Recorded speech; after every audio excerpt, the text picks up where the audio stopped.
What if Hitler had won World War II? Before we imagine the horror of a world ruled by Nazi Germany, we first need to rewrite history itself. Because in the timeline we know, Adolf Hitler lost the war. Not by chance, but by his own catastrophic miscalculations. He opened too many fronts too quickly. He underestimated the resilience of the Allied forces. He declared war on the United States without provocation. And perhaps most fatally, he launched a reckless and premature invasion of the Soviet Union, plunging into a brutal Russian winter that chewed up his armies and spit out defeat. But what if none of that had happened? What if, instead of gambling on arrogance and ideology, Hitler had played a smarter, colder, more strategic hand? Let's construct a scenario where history veers off course and Hitler doesn't lose. He wins. First, we imagine Operation Sea Lion, Hitler's planned invasion of the United Kingdom, going forward in full force. In our timeline, this operation never launched because the Royal Air Force held strong during the Battle of Britain. But what if the Luftwaffe had succeeded? Imagine the skies over London choked with Nazi bombers, RAF airfields bombed into oblivion, and German paratroopers descending on the southern coast. Chaos engulfs Britain. Winston Churchill is ousted or assassinated. The royal family flees across the Atlantic to Canada. British resistance collapses in a matter of weeks. The Union Jack is torn down. Swastikas fly over Buckingham Palace. The BBC now serves as a voice of Nazi propaganda. Overnight, the British Empire becomes a puppet state, and with it, the last major Western European power resisting fascism disappears. Now, across the ocean, another key domino: the United States. In our reality, Japan bombed Pearl Harbor in December 1941, triggering U.S. entry into World War II. Hitler, in a stunning miscalculation, declared war on the U.S. in solidarity with Japan, practically begging Roosevelt to unleash America's industrial might against him. But what if Hitler had stayed silent? In this altered timeline, Germany does not declare war on the U.S. After the attack on Pearl Harbor, Roosevelt focuses entirely on the Pacific. American public opinion, still strongly isolationist, prevents any large-scale military effort in Europe.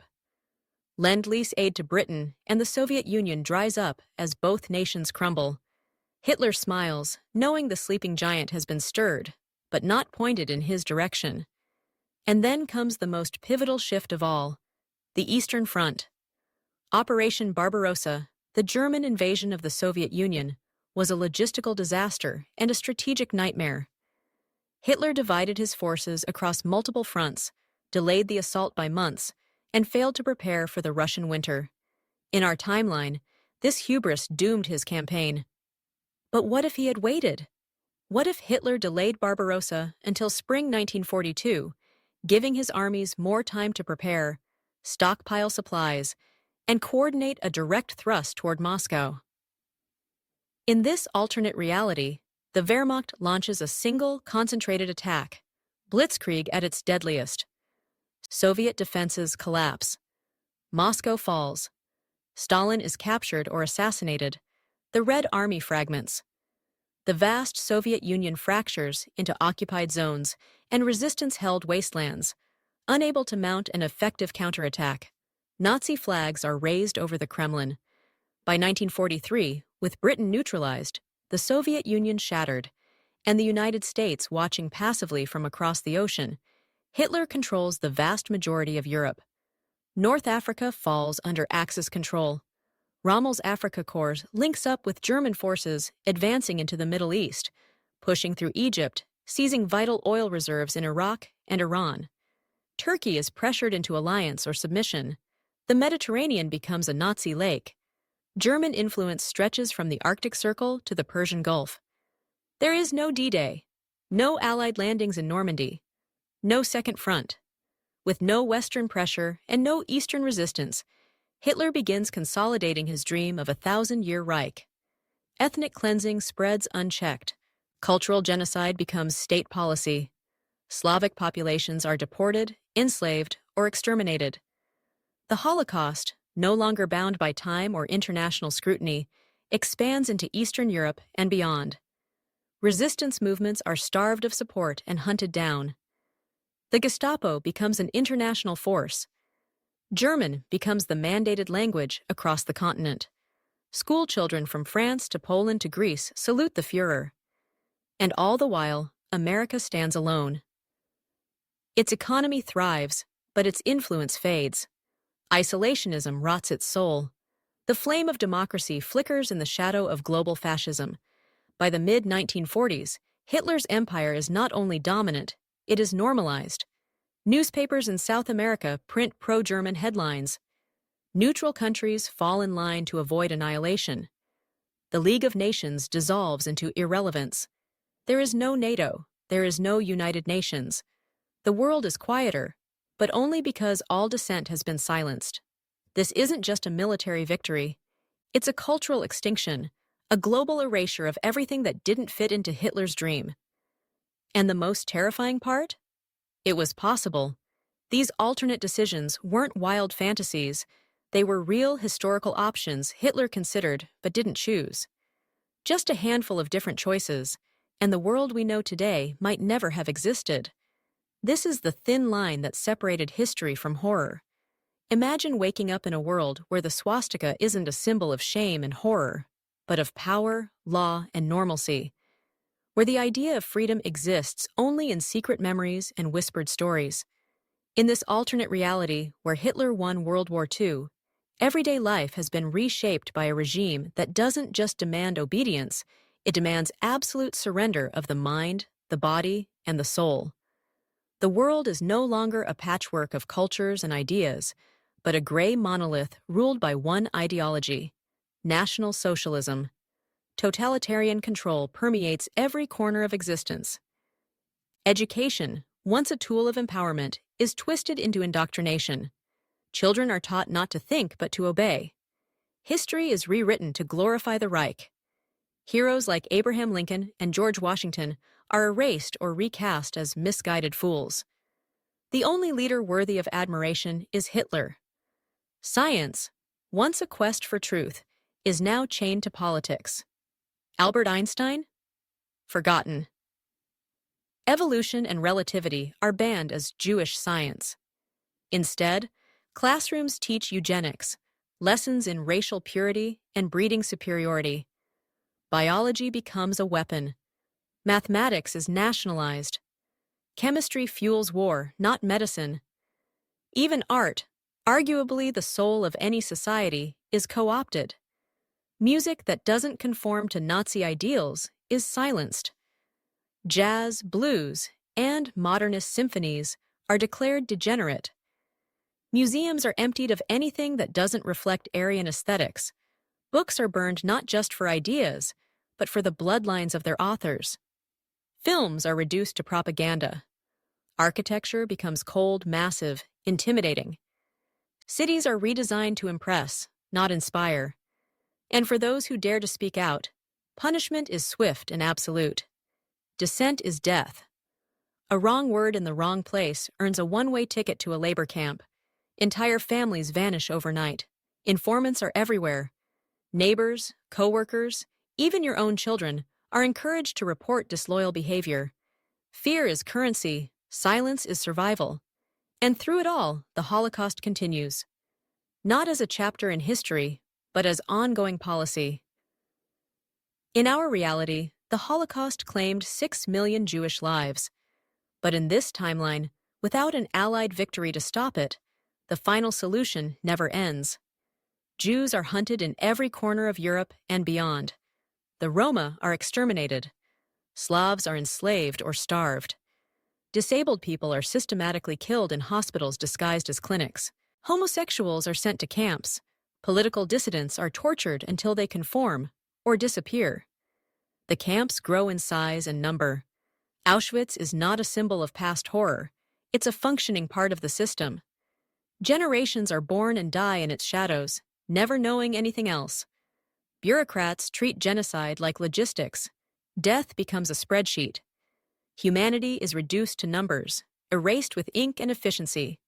Culture, in this world, is not merely controlled, it is annihilated. Entire languages are wiped from the earth.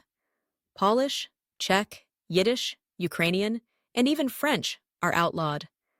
German becomes the enforced tongue of business, law, and education from Norway to North Africa. Resistance to linguistic conformity is punished. Dialects are stamped out. Local traditions are declared subversive. Cities that once thrived on diversity, like Prague, Warsaw, and Amsterdam, are sterilized of history. Ethnic neighborhoods become ghost towns or are bulldozed entirely. Religion is rewritten. Christianity is twisted to fit Nazi dogma. Jesus is reimagined as an Aryan warrior. The cross becomes a tool of state propaganda. The Vatican is reduced to a ceremonial puppet. Other faiths, Judaism, Islam, Buddhism, are outlawed or forced underground. Sacred texts are destroyed. Holy places are closed or converted into Nazi temples. People pray in whispers, behind locked doors, knowing that belief itself could be a death sentence. And what of the United States? It remains technically independent, but it is isolated, paranoid, and politically unstable. After staying out of the European war, the U.S. has watched fascism take over half the planet. Its economy grows, but its soul contracts. Democracy becomes fragile. Isolationist sentiment festers into apathy, and apathy into authoritarianism. Fascist sympathizers gain political ground. Civil liberties erode in the name of national security. A strongman narrative takes root. Americans debate not whether Hitler was evil, but whether he was efficient. The Statue of Liberty still stands, but fewer look to her as a symbol of hope. The free press is under constant pressure. Censorship increases. Nationalism replaces patriotism. Ethnic minorities face growing discrimination, not just socially, but institutionally. Immigration policies become stricter. Surveillance expands. The land of the free is no longer a beacon. It is a fortress, bracing itself against a world it no longer understands. In this alternate reality, the Nazi world order isn't some dystopian fantasy.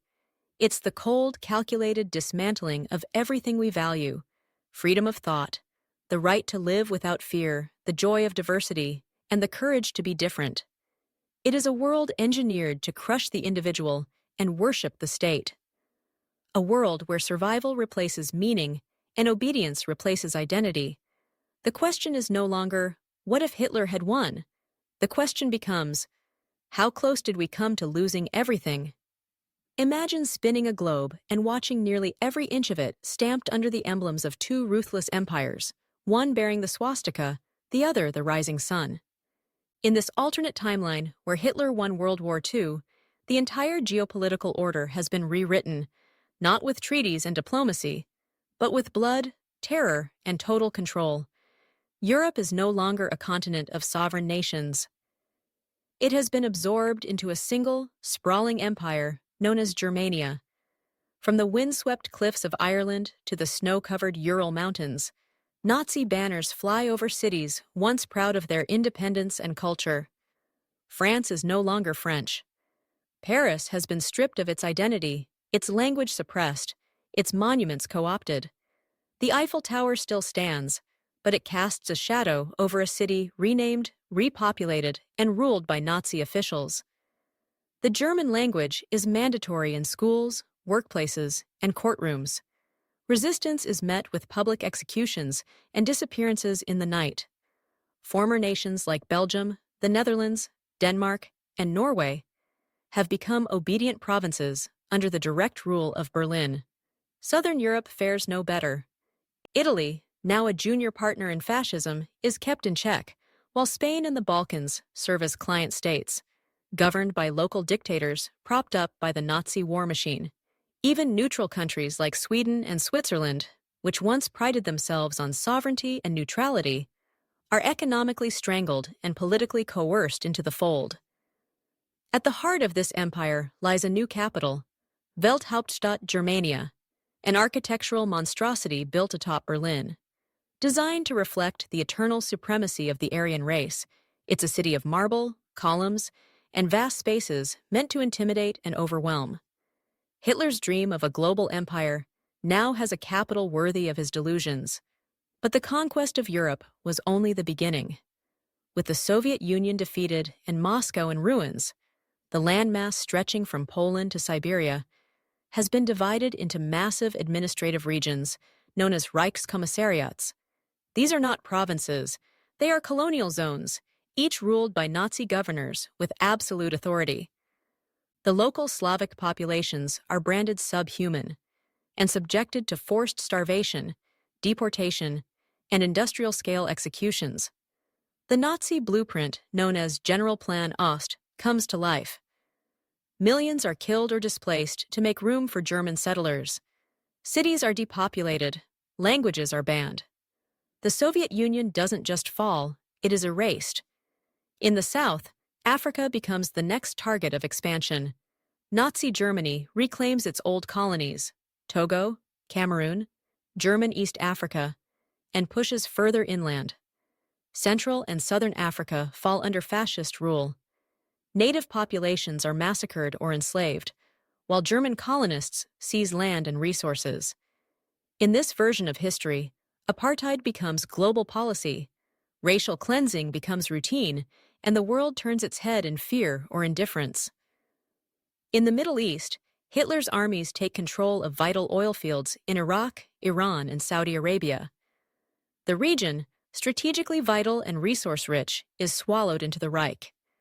Arab nationalist leaders are used as pawns, some collaborating in exchange for power, others betrayed and eliminated. Jerusalem becomes a site not of shared religion, but of Nazi militarization and control. Meanwhile, in the East, Imperial Japan forms a brutal mirror image of Nazi dominance. The Japanese Empire, having already conquered Manchuria and large parts of China, pushes further into Southeast Asia and the Pacific. Korea becomes a militarized zone. Vietnam, Cambodia, and Indonesia are stripped for resources and forced into submission. China is carved up, its people subjected to medical experiments, forced labor, and cultural erasure. Tokyo and Berlin coordinate their rule in a global agreement far more terrifying than the Molotov-Ribbentrop Pact. The world is now bipolar, but not in the way we remember from our Cold War. This is not freedom versus communism. It is fascism versus fascism. Two monsters balancing the globe between them. And the United States? The once hopeful beacon of democracy is now isolated and impotent. Still free on paper, America watches as the world burns. With Europe and Asia locked under fascist rule, the U.S. is surrounded by enemies and hesitant allies. Internal politics grow volatile. Civil rights are suppressed in the name of national security. Fear drives decision-making. Paranoia replaces progress. America becomes a nation behind its own walls, fortified, uncertain, and alone. The torch of liberty still flickers, but it no longer lights the world. In this horrifying geopolitical order, borders mean nothing and ideology means everything. The map we know has been rewritten, not with ink, but with steel. And the question that remains is haunting: would freedom ever find its way back? In a world where Hitler triumphed, where borders fell and fascism reigned, the question isn't just what changed on the map, but what died in the human soul. A planet wrapped in chains cannot breathe, cannot create, cannot grow. And yet, even in the darkest corners of tyranny, there are always sparks. Let's explore how science, culture, and resistance might still survive in a nightmare world ruled by the Reich. In this alternate reality, diversity is not simply unwelcome, it is criminal. The rich mosaic of human expression is erased one voice at a time. Jazz is banned, labeled as degenerate music. The smooth melodies of Ellington, the soul of Billie Holiday, vanish from airwaves. Hollywood never becomes the dream factory. Film is reduced to propaganda, stripped of imagination and heart. There are no Bogarts, no Hepburns, no Kubricks. Black literature is burned. Authors like James Baldwin never publish. Toni Morrison never writes. There is no civil rights movement. There is no pride. LGBTQ+ identities are not debated, they are erased. Those who do not conform disappear into the Reich's machinery. The cultural explosion of the 1960s, peace movements, youth rebellion, rock and roll, none of it happens. Art is not self-expression, it is state worship. And science? Science becomes a tool of oppression, twisted to fit Nazi ideology. The contributions of Jewish scientists are scrubbed from the record. Einstein's name is forbidden. His theories discarded or plagiarized by Nazi physicists claiming credit. Quantum theory is labeled Jewish nonsense. Genetics is replaced by eugenics. Biology becomes racial propaganda. Instead of curing disease, scientists are ordered to engineer purity.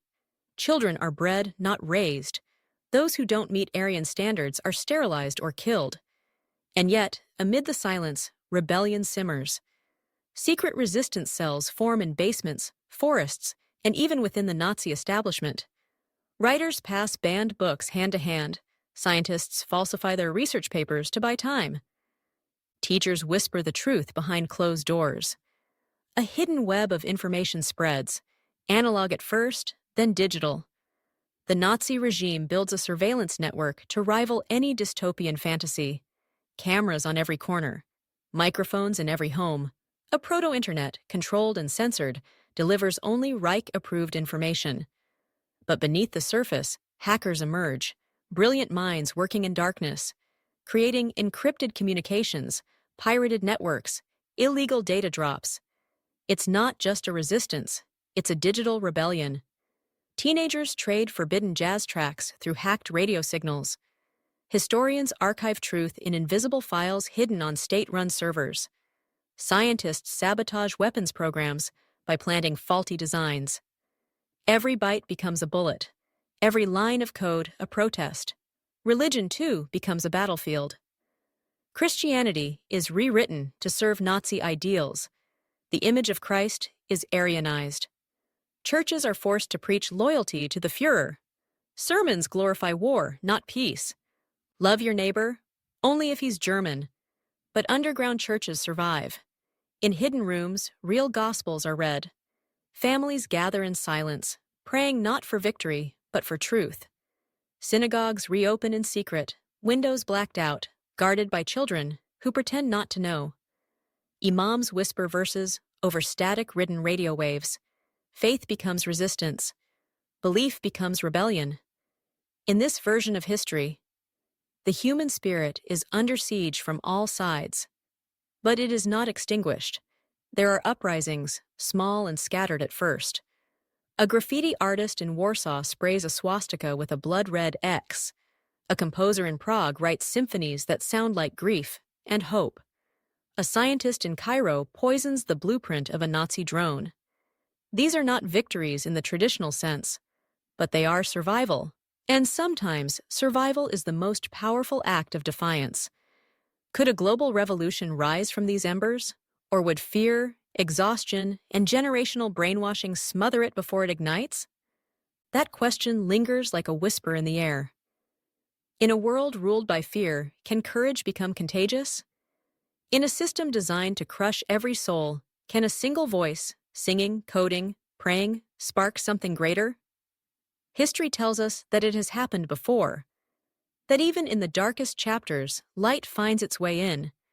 But in this alternate future, the battle is not just for land. It is for memory, for identity, for truth. And the fight is far from over. The year is 2025, but not the 2025 we know. Not the world of smartphones and free elections, TikTok trends and international diplomacy. No, this is a world that never escaped the shadow of 1945. This is a future chained to the past, a timeline where Hitler won and the world never woke up. In this twisted century, the Cold War still happened, but it wasn't between freedom and communism. It wasn't JFK versus Khrushchev or Berlin walls separating ideologies. Instead, the world became a pressure cooker of authoritarian rivalry, German fascism on one side, Japanese imperialism on the other. Two titanic regimes locked in a deadly dance of paranoia, betrayal, and domination. Both developed nuclear weapons, not as deterrents, but as promises. Cities weren't targets, they were warnings. Berlin points missiles at Tokyo. Tokyo builds orbital weapon platforms. The moon becomes a militarized zone. The stars no longer inspire, they intimidate. There is no space race, only a space standoff. Earth itself becomes a hostage. Meanwhile, on the ground, the human spirit is under siege like never before. Without the victories of civil rights pioneers, without Martin Luther King Jr., without Rosa Parks, without Nelson Mandela, segregation and racial hierarchies have metastasized across continents. Skin color is not just a social construct, it's a social sentence. In schools, children are measured and categorized by bloodline. In cities, undesirables live in ghettos, monitored by drones. There are no marches, no protests, no "I have a dream." Only whispers and coded glances passed between those who still remember what justice once sounded like. Technology, instead of liberating, has become a cage. Artificial intelligence, developed not to serve, but to dominate, reads every email, scans every face, predicts every act of rebellion before it begins. Biometric tracking ensures no one moves without being seen. Your heartbeat, your voice, your DNA, they all belong to the state. Propaganda is no longer delivered on billboards. It's streamed directly into your mind. AI-generated news loops paint resistance as terrorism. History has been rewritten 100 times over. Children believe Hitler invented the light bulb. The Reich controls not just your body, but your memory. And yet, cracks begin to form, not in the walls of the regime, but in its story. A stolen radio broadcasts forbidden jazz in the slums of Buenos Aires. A bootlegged film of pre-war Paris circulates in underground theaters in Warsaw.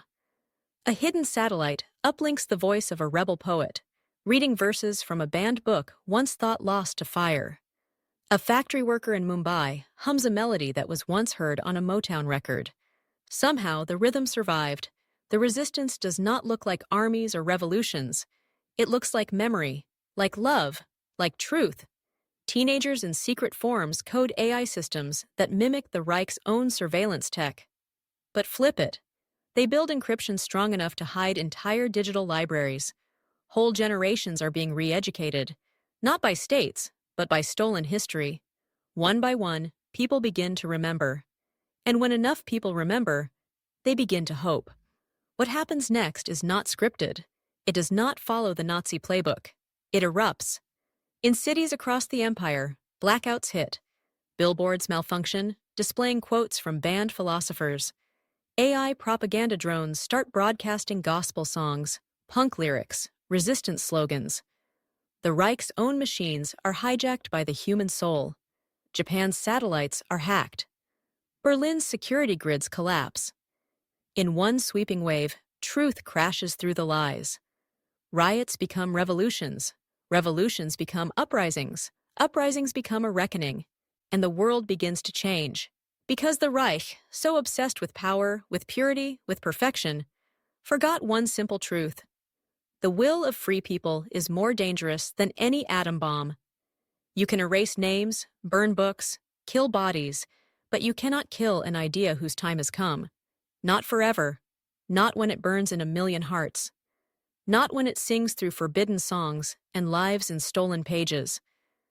In the end, no empire, no matter how brutal, no matter how vast, can silence the whisper that grows into a roar. We were born to be free. So now you've seen it. A world shaped by fear, built on silence, and ruled by tyranny. A world that could have been. A world that nearly was. This isn't just an alternate history. It's a warning. Because the ideas that fueled Hitler's rise didn't die with him. They linger, they adapt, and if we forget how close the world came to falling into darkness, we risk walking those same steps again. History is not a straight line. It's a fragile web woven from courage, sacrifice, and the choices of ordinary people. The victories we take for granted, freedom of speech, the right to vote, the power to protest, were paid for in blood. They weren't inevitable. They were fought for. So here's the question we leave you with. If this world had become real, would you have resisted? Would you have survived? And more importantly, What are you willing to do today to make sure it never becomes reality? We'd love to hear your thoughts. Leave a comment below. What shocked you most about this alternate world? Do you think humanity could still fight back? If this made you think, if it made you feel, if it made you see history in a new way, share this video with someone else. Keep the conversation alive. Thank you for watching. Stay curious, stay vigilant, and never stop asking, what if?